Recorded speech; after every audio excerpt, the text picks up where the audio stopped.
Are you finding that the skin on your face and also your neck is starting to thin, getting slightly more saggy? Well, as we age, obviously from 40, 50 and over, we start to lose collagen and elastin with the skin.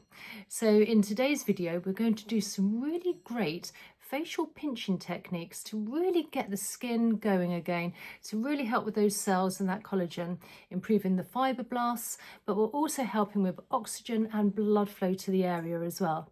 Hi, I'm Ali and I'm really here to help you on your skincare journey.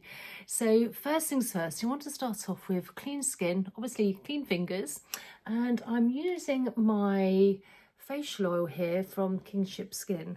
Now, it's really a good idea if you can use a little bit of facial oil, just so you haven't got too much of a drag or a pull. And also, whatever you do apply to your skin is going to penetrate in even better and deeper when we're doing our facial pinching.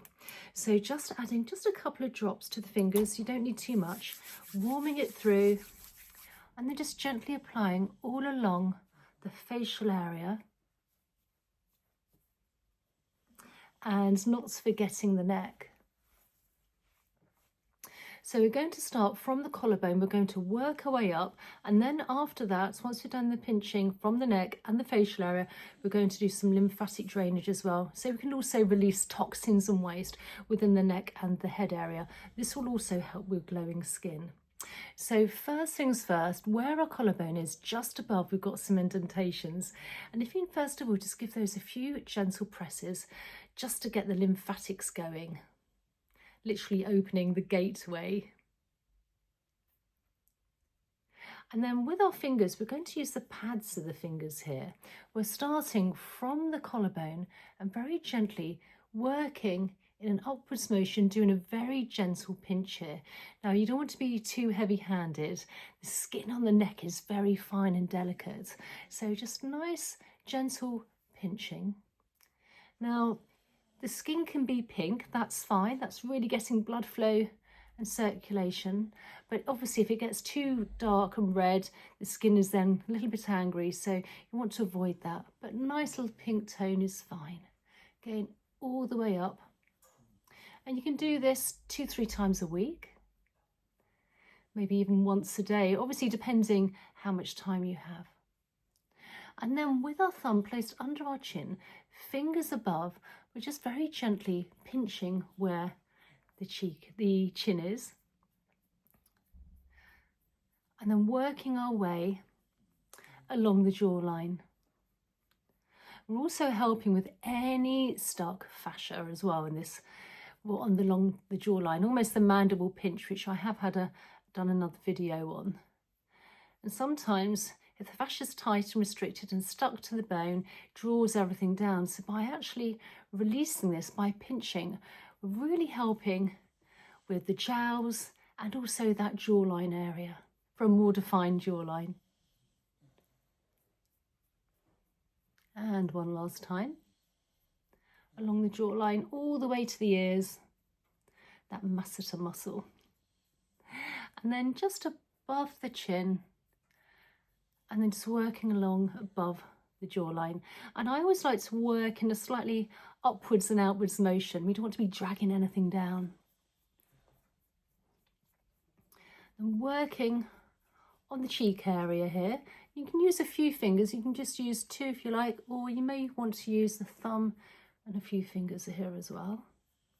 And this is really great for the apples of the cheeks, particularly as we get older, we start to lose volume in the cheek area, plumping everything up. And just above that cheek area here. And then again, working in an outwards motion, all along that cheek here.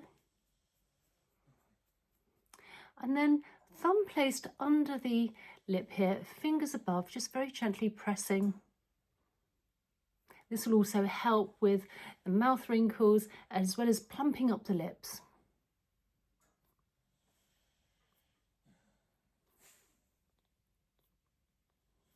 It always looks quite funny.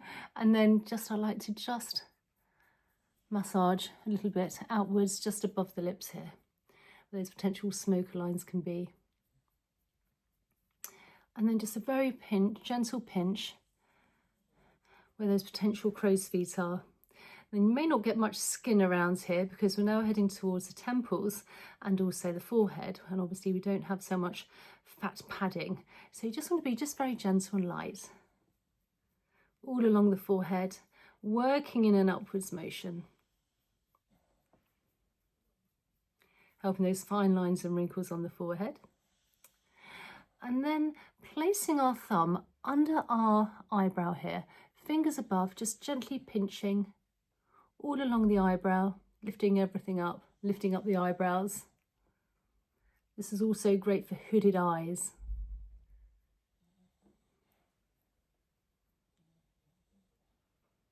And one last time.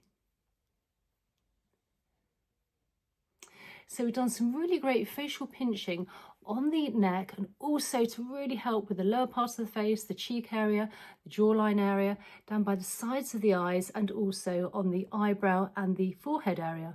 So now we're taking our fingers, we're interconnecting them, and let's just gently glide down now. Feather light touch. And what we're doing here is removing toxins and waste within the lymph. And the lymph is very close to the surface of the skin as well. So we're just moving everything along, slowly towards the temples, and then with the ring finger under the eye where the bone is, moving everything in outwards motion, really helping with those puffiness of the eyes, and just working lower part of the face all the way along, not forgetting above the lips and the chin. And then the thumb placed under the chin, fingers as a hook. Let's just gently glide now along the jawline. Again, we've got plenty of lymph nodes along here. Smoothing everything else as well, helping those fine lines and wrinkles. And then with the fingers, just massaging in front of the ears where we have plenty of lymph nodes. And then behind the ears where we have plenty of lymph nodes. And then with one hand at a time, if you can just gently glide down that big SCM muscle, down by the side of the neck, down to the collarbone. Again, one at a time, and then again from the ears all the way down that big SCM muscle, down the side of the neck to the collarbone. And then from the chin all the way down our beginning point where the collarbone is just above, got those indentations, and just give those a few gentle presses. And this will release all the toxins and waste we've moved within the facial area after our facial pinching into the body, ready for elimination. So please comment down below, tell me how you found today's video, and obviously if you can do this 2 or 3 times a week, you'll really find a difference in the puffiness of the cheeks and collagen by boosting collagen and helping the elastin. But obviously try to use a really good facial oil, just something so you're not dragging or pulling and drying out the skin. And again, I will just plug my facial oil here, which is absolutely amazing, 11 organic ingredients, nice and natural, which will penetrate in really well doing the facial pinching. Please like, subscribe, and like and share. Sorry, it's a very long one today. I always have an email list as well in the description box down below if you'd like to check that out. And also please check out my community. And I also have another YouTube channel called Face Yoga Master. So if you'd like to check out that as well, please go to my other channel. And I look forward to seeing you in the next video. Okay, bye.